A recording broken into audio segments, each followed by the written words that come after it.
Hello and welcome back to the Simple Joy Show. Today I'm going to flip the script on decluttering. I often talk about what to do, but it's equally important to discuss what not to do. So whether you're a seasoned declutterer or you're just starting out, I'm going to go through how you can avoid those common pitfalls and make your decluttering journey as smooth and effective as possible.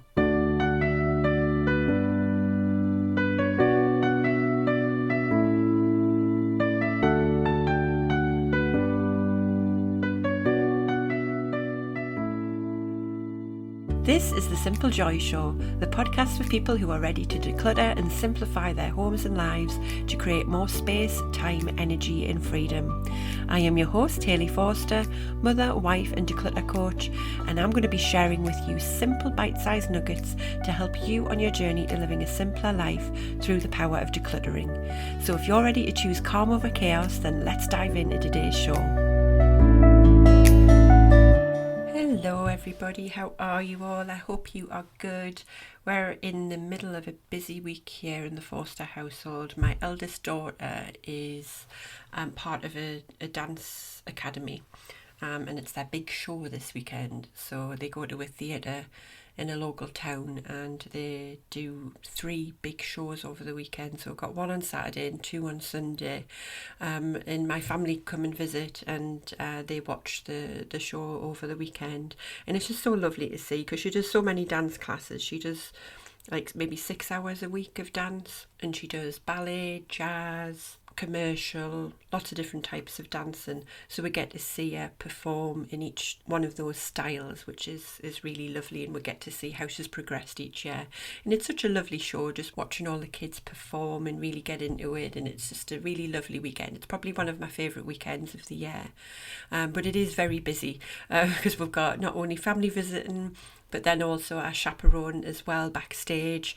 So there's lots of activity. There's a stage rehearsal as well as a show on the Saturday as well. So it's very busy, lots of chaos, but I do love it, and I just love spending time with my eldest backstage and seeing her getting really excited and then watching her perform.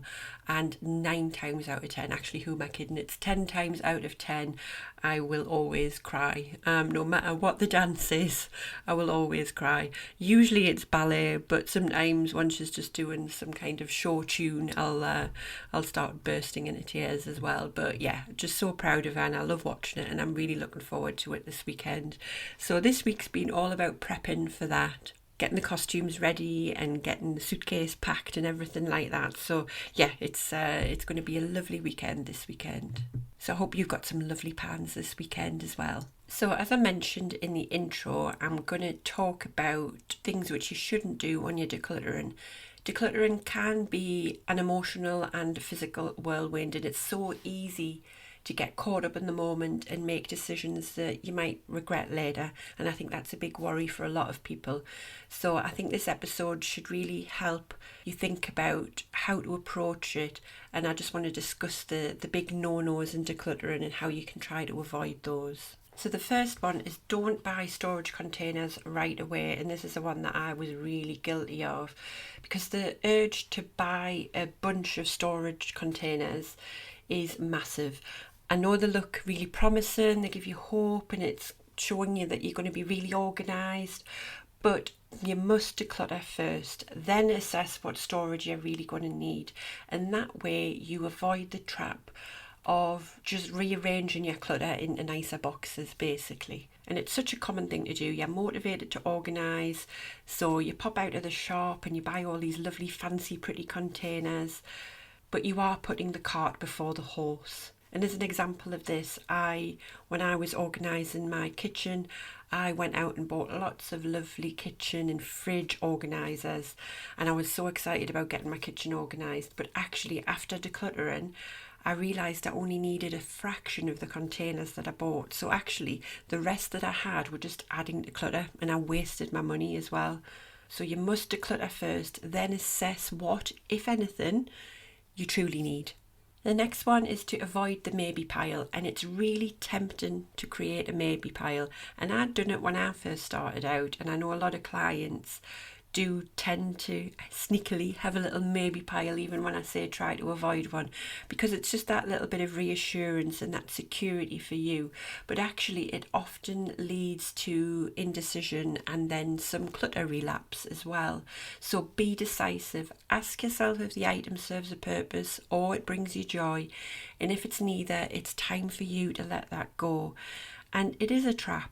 I have got a client who ended up with a massive maybe pile when he was clearing out his garage, but actually a week later he ended up just putting it back in the garage because he didn't know what to do with it.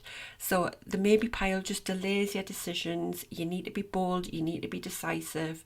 So if it doesn't have a clear purpose, just let it go. Another is don't declutter other people's things without consent, and I mentioned this in the last episode. It is a big one. You just want to respect the belongings of others in your household. Decluttering someone else's stuff without their permission can breach their trust. So you want to encourage them to join in, but you want them to make their own choices. It's really crucial that they do that. And I had a lady on social media actually contact me about this when I was discussing it, and she said that she started decluttering a lot of her husband's old magazines that were just lying around and she didn't tell him. And actually that ended up in a big argument, and that was just a prime example of what that can lead to. It can lead to some tension, it can lead to some trust issues. So just always get consent. Decluttering is personal. There's a reason why people tend to keep things and you're not necessarily privy to that. So just encourage them, but I wouldn't enforce anything without their consent. Next is don't try to do it all at once. It's not a race. Trying to tackle everything in one go is ultimately going to lead to burnout and frustration. So you want to break it down into manageable chunks. Maybe start with one room or even just one drawer. I've said that before. Don't focus on it as a full room project. Break it down into smaller bits and just gradually work your way through the space. The amount of people that I've had discussions with about them starting decluttering and saying, I'm going to dive into it this weekend and I'm going to get stuck into it. And then I speak to them the next week and they're like, oh, I got a bit overwhelmed and I just managed to do a couple of cupboards. And that's usually what happens, because you build it up so much in your head about it being a massive project. And then when you come to do it, you just feel overwhelmed and then you give up. So break it down. Start small, one drawer, one shelf. It's a journey, not a sprint, and just break it up over time. One of the biggest ones I see when I speak to clients is guilt. And you want to try and avoid holding on to anything because of that guilt. Guilt can be a really powerful emotion, especially when it involves gifts or perhaps inherited items as well. You've just got to remember it's okay to let go of things that don't add value to your life. At the end of the day, your well-being and your calmness of space matter more than keeping something out of obligation. Guilt can make us hold on to things we don't need, and you've got to remember it's okay to just release things that don't serve your current life. And I've got a full episode on guilt from previous episodes, and I can link that in the show notes. And the last one, which is the one that I think nearly everyone forgets, is don't forget to reflect on your shopping habits. Because decluttering isn't just about getting rid of things, it's about curbing the influx of new items. I mean, I'm terrible with sayings, but there's that saying about you can't empty your bath without turning off the tap. So you need to be mindful of your shopping habits. Think about whether the new purchases that you're making are going to add to your life, or are they just going to become future clutter. One of the ladies that I've just finished working with said that she really noticed that post decluttering her house, she was shopping much more mindfully. She was avoiding those impulse buys because she knew down the line, ultimately that would become clutter and she would just have to process it and get rid of it in the future.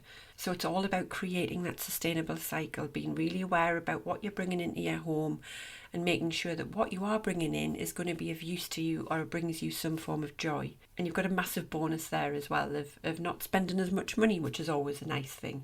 But as I always say, decluttering is more than just tidying up. It's about creating a space that reflects and supports your life. So by avoiding these common pitfalls that I've mentioned, you can make your decluttering journey a really transformative experience, which is what I want for everyone listening.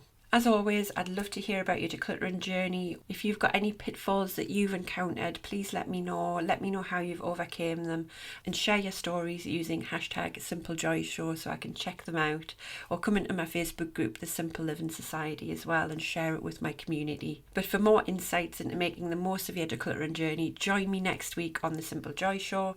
But until then, remember, in simplicity we find joy. Goodbye.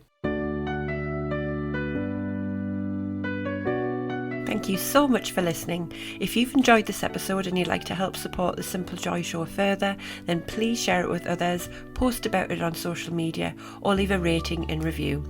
To catch all the latest from me, you can follow me on Instagram at HelloSimpleJoy. Thanks again, and I'll see you next time.